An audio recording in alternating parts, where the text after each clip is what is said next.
Hello everyone, I have a couple of tips for you today. My name is Lisa with Lisa Capen Quilts, and I just finished this little mug rug called Birds of a Feather. Cute little mug rug pattern.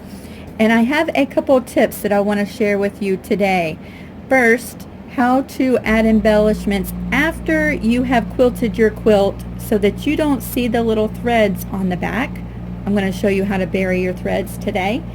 And also how you can use fabric markers, just like this, to add definition and shading to your quilt. So, fun couple little tips, and let's get started.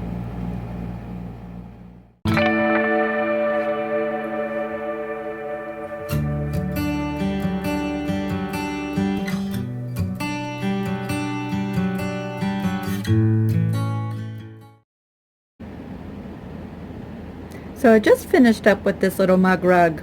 I have already finished the binding and I did the quilting, and look how cute the little legs are. That just cracks me up. So I sort of decided after the fact I was going to use these little tiny buttons for the eyes. You can see, whoa, don't lose my beads. You can see that the pattern comes with little cutouts right there, and they're little templates for the eyes if you wanted to do them out of fabric. But I love to embellish my quilts, and so I had picked out some little buttons, and after getting everything quilted, I decided that they were a little bit too big, so I went searching and I found these cute little pearls, and we're going to hand sew them on. However, I guess I really should have attached them before I quilted everything.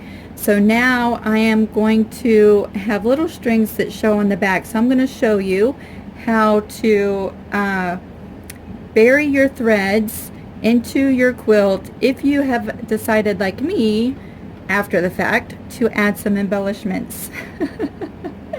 So I have some quilting thread that I've threaded through my needle, and I've matched it to the same as the thread that I used to quilt my quilt, and it's all going to blend in pretty well.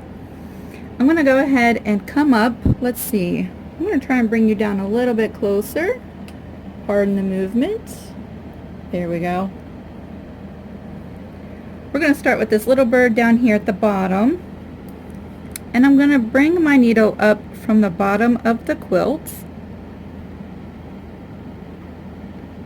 just like that, in the position that I want the little eye to be. And notice I'm leaving a good little thread tail on the back so we can tie a knot when we're done. And this is pretty good strong quilting thread, so I'm only going to go through this bead one time, just like that. I have my bead on the thread, and then we're just going to take this back down from the top of the quilt to the back, and we want there to be little space as possible. It's going to be hard because we're dark on dark here. I want to go in right close to where I came up through the top of my quilt, and we're going back down and pull that with some tension. And now look, she has a little eye. Now we're going to flip this back over. Okay. So at this point we have, and I know it's going to be very difficult to see, we have where the thread goes in and comes out. And what we're going to do is we're going to tie a knot. And I usually like to do at least a double knot, and pull that bead tight.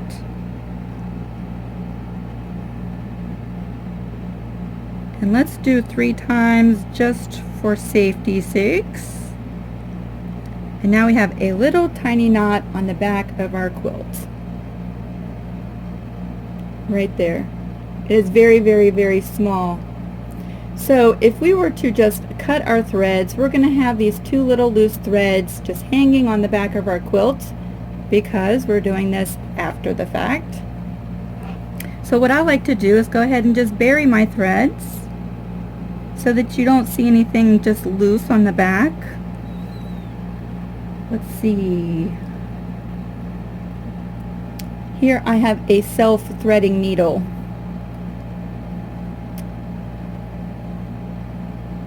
Focus. It's not going to focus.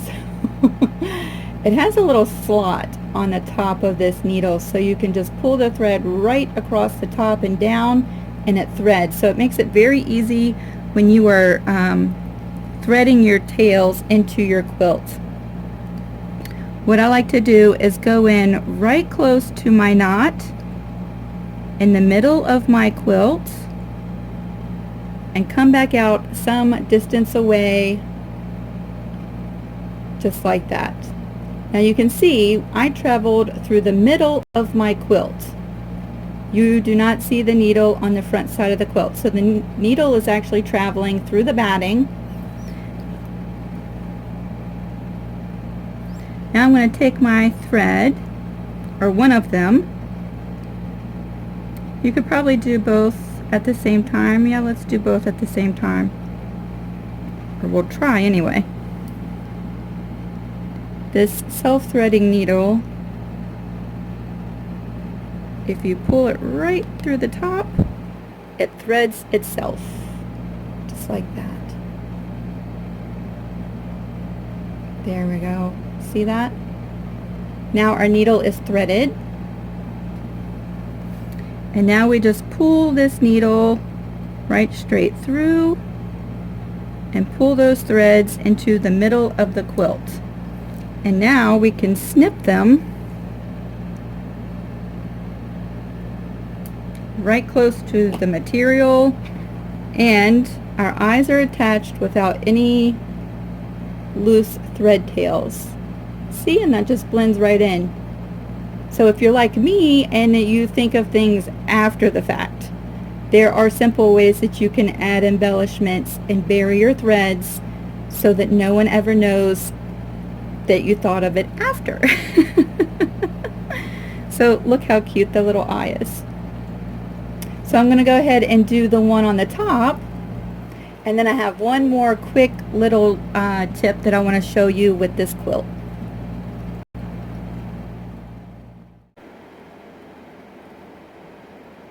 I am back, and I have just put on the larger bird's eye, and so that's there, and I think those are really cute embellishments for this quilt. Again, this quilt did have some really small pieces, like the beaks of the bird and the eyes. Let's take a look at the pattern one more time. You can see the shape of the beak and the eye, and that's for the top bird. And then for the smaller bird on the bottom, there's his eye and there's his beak. So you most certainly could do it with fabric. However, I like doing embellishments, and for the beak on these birds, I'm going to take the easy route and I'm going to color in his beak with a fabric marker, and I like to use these Crayola fabric markers, and they work really well on fabric, and they're pretty inexpensive. And I do have other types of fabric markers, however these usually end up being my go-to for small projects like this. So it's just like coloring and drawing.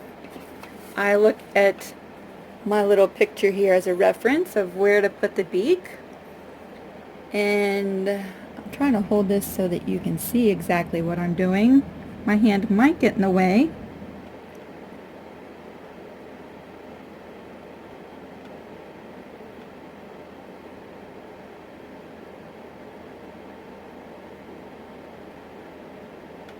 Just like that, he has a little beak. And you can see this is a cotton, quilter's cotton fabric, and it does have a print in the black. You can see through it a little bit, but it's really not that bad. It's pretty opaque, and it is permanent. So if you were doing a project that you wanted to wash, you could use these. These are great for quilt labels as well. We're going to come in on this top bird and give him a little beak.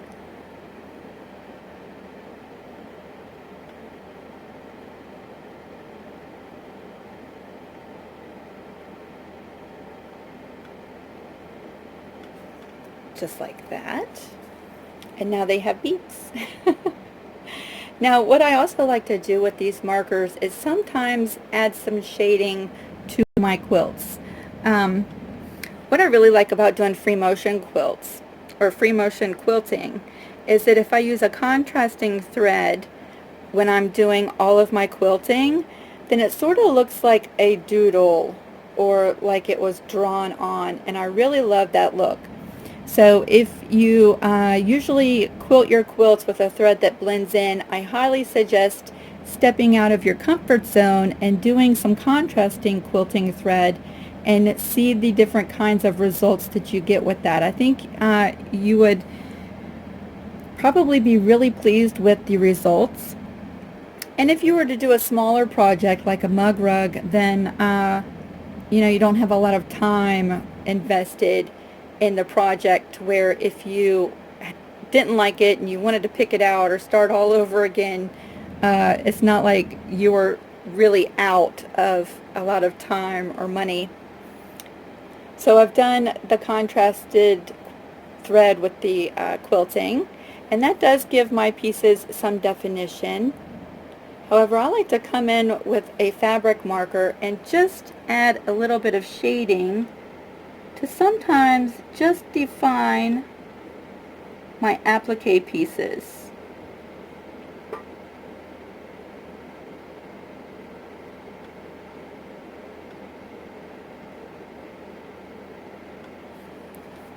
Just like that. And see, that really sets that wing off and gives it a little bit of definition and maybe just some contrast to really set that off. I will go up into this area.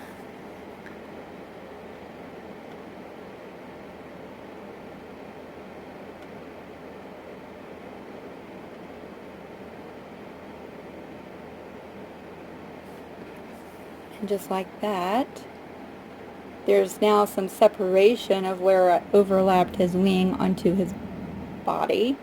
And I say his because he's red. And I like to think he's a cardinal, and it's usually the guy cardinals are red, right? So this is a daddy and the baby boy cardinal. At least on my quilt. That's what I've decided. My little legs are there. However, they don't show up very well, especially from a distance. And so I'm going to just add a little bit of color there so that their legs are more visible. And really, you could do all kinds of coloring and shading with the fabric markers, but it just gives a nice little finishing touch to your projects. I might even come back in and see if I can't get this a little bit more opaque with the beak. Like that.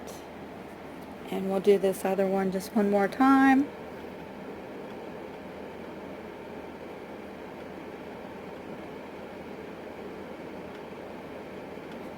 Just like that.